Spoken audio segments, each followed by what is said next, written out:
giving me the orientation before the 8 o'clock service, I noticed that there wasn't a pulpit, and Joe told me that he likes to give his sermons off the cuff. But this is not my career. I'm not a preacher, and so I had to write mine down. So you'll have to bear with me as I preach to you from here. Like Joe said, my name is Noah Bullock. I'm the Executive Director of Foundation Cristosal.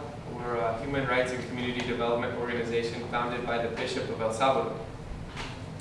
I myself have lived in El Salvador for 8 years, and I consider El Salvador to be my adopted country. If you aren't familiar with El Salvador, you're not alone. It's a geographically little known country, affectionately called El Pulgarcito, the little flea of Latin America. The capital, San Salvador, is closer to Miami, Houston, and Los Angeles than other U.S. cities like Seattle, Chicago, and Boston. Salvadorans are the third largest Latino population in the United States. There are 3 million living here. In poetry, Salvadorans are remembered as the ones from which nobody ever knows where they're from. The internally undocumented, the do-it-alls, the eat-it-alls, the sell-it-alls, the make-it-alls, the first to take out the knife. If the proximity to us as neighbors has not made you aware of the tiny country, El Salvador's well-documented history of violence more likely has. From the dirty war that lasted from the 1980s into the 1990s, to the gang war, to the drug war, the news out of El Salvador has been violence. Contrary to the headlines in North American paper, it is not the violence that defines the Salvadoran experience. It is the faith and a vision of justice that moves the people and has marked the country, and in turn has marked me. I remember distinctly an older community member telling me that the first time he and his people had heard of a concept of justice was in the 1970s, when they heard the gospel read for the first time in their native Spanish. He recalled reading the Bible together in small groups, sharing conditions of their lives together in the light of the gospel. Pastoral work like this led to an awakening among El Salvador's poor. They concluded that poverty in Latin America was neither the will of God nor the result of the weakness of the poor. A generation and a nation was moved by the understanding of the mission of the church on earth. The best known of this generation is El Salvador's martyred archbishop, the saint of the Americas, Oscar Arnulfo Romero. He preached that the church's mission was to defend the human rights of all citizens, and that it should maintain a special preference for the poor, the weak, and the marginalized. It should promote the development of all human beings and be the critical conscience of society. So what El Salvador has taught me about sermon preparation is to listen for the concept of justice in the gospel reading. How often do you open your Bible or come to church in search of a concept of justice? So in preparing this particular sermon, I asked myself, what is the good news that I can find for the poor, the weak, and the marginalized in this passage? I struggled, to be honest with you, to find a concept of justice in today's gospel reading. My sense of it was that this is a story about gratitude. It was difficult to find a concept of justice in a Jesus sulking because he was not properly thanked for his miracle by 9 out of the 10 lepers he cured. Certainly, Jesus' skin cannot be that thin.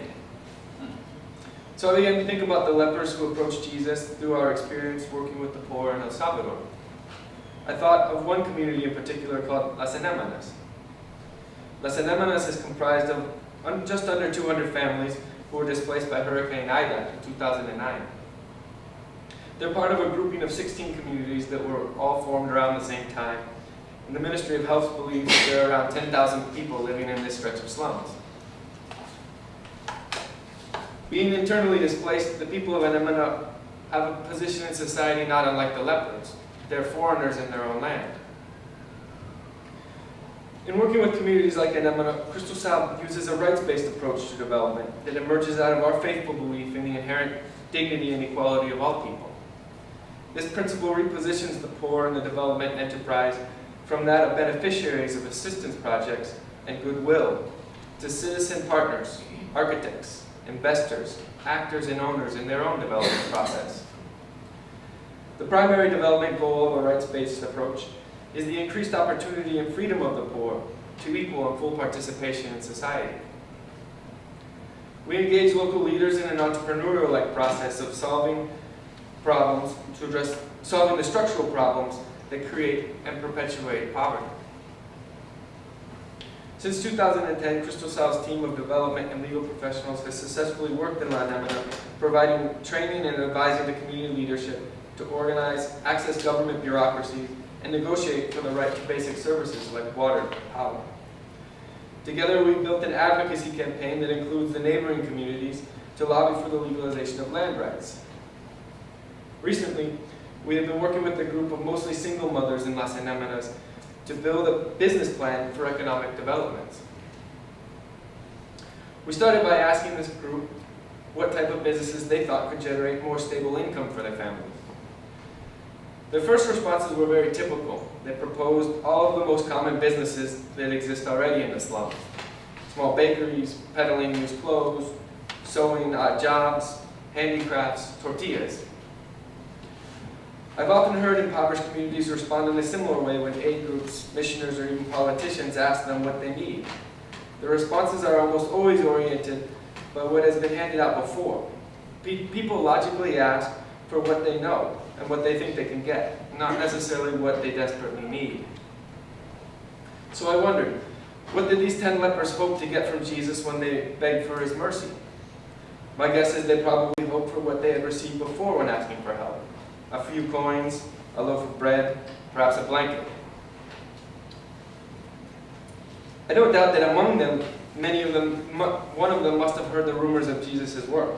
But I doubt that any of them wholly believed that the disease that was the root of all of their greatest need could be completely eradicated by Jesus. So my second thought about Jesus' response to the leper was not that he was disappointed that the other 9 did not return to thank him. Rather, he was disappointed that they did not share the faith of the one Samaritan that they had been given a new life. The salvation, he said, lay not in the miracle, but in the Samaritan's faith, and his faith made him well. I believe that the good news presented in today's gospel is that in God we should expect more on earth. Jesus challenges us to have faith in a vision of a world completely different from the one that we have seen. A world healed of the plagues of violence, oppression, disease, poverty, and injustice. Treating symptoms is too small a mission for Jesus and too small a mission for the church. Followers of Jesus are called to cure the root causes of what ails us and our communities. The justice of today's gospel is the faith in healing and transformation, the redemption of the outcast and the marginalized. Back in Anemona, lacking Jesus' awesome healing power, Cristosal's staff set out to explore the women's business proposals by asking more questions. If you start a sewing business, what will you make and who will you sell it to? If you sell used clothes in the market, what are your expenses and what will your returns be after sales? How many bakeries are there here and how many people actually buy bread? Most importantly, will this business fundamentally change your situation of poverty and economic exclusion? Will your life, like the life of the Samaritan with leprosy, be transformed through this business initiative? The purpose of all these questions is to challenge the expectations and assumptions, to open the possibility of a bigger vision, and resist resignation to the subsistence economic activities that already fail the poor.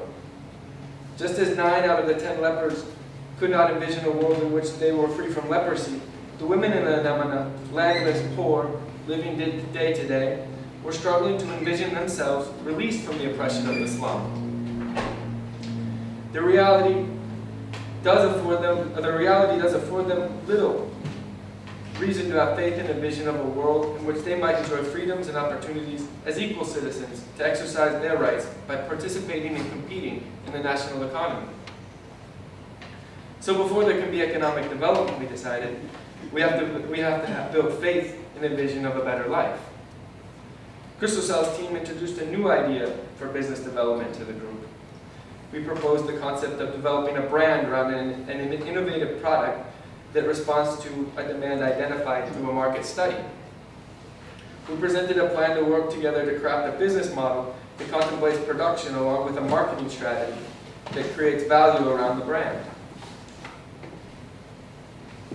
and a distribution strategy that could make sales more profitable by selling outside of the slum. We provided examples of companies that the women already know to help them envision themselves participating in the economy in a way that they have never known. Currently, the group is working with Cristosal staff on a concept of a shoe brand that we're calling kaites. Kaites is an indigenous word for the strap that the people used to use to haul firewood. More recently, kaites is what they call the shoes that people make in the country out of scrap tires. The idea is to combine fashionable but simple shoe design, like ones we know as reefs or toms, with the folk image of the traditional kaites to create market appeal and added value. In the Salvadoran tradition of liberation theology, the poor are seen as the crucified people. They bear the cross of the structural sins of the world. To see their reality is to identify the signs of our time, to see all that is in need of healing, transformation, and redemption in our contemporary world. At home in San Salvador, the cross of inequality, poverty, insecurity, and exclusion are the signs of our time. They are stark and visible, contrasted often only by a few meters away by wealth and prosperity. On one side of a modern 6-lane highway lies a luxurious shopping mall where one could buy a Porsche. On the other, a ravine full of mud and tin homes where you couldn't find a drop of potable water. Just as the leper's disease relegated him to the margins of society, a subclass of humanity, poverty, gender, inequality do the same to the women in Las Anémonas. Their poverty is but one dimension of a broader system of social exclusion. They are denied equal access to rights. To live in the condition of social exclusion is to be relegated, to suffer practically a negation of citizenry in the society where you live. The good news in today's gospel is to expect more, that we can expect more in God, to have faith in the justice of a world healed of its structural sins and the redemption of the excluded. The story of our work with the women in Las Anémonas is a small and humble expression of this mission, inspired by the gospel and articulated in our baptismal vows, to seek and serve Christ in all people, to strive for justice and peace, and respect the dignity and equality of every human being. Have faith in this mission. Expect more for God's mission on earth. It will make us well. It is the only thing that ever has. En el nombre del Padre, el Hijo, y el Espíritu Santo. Amén.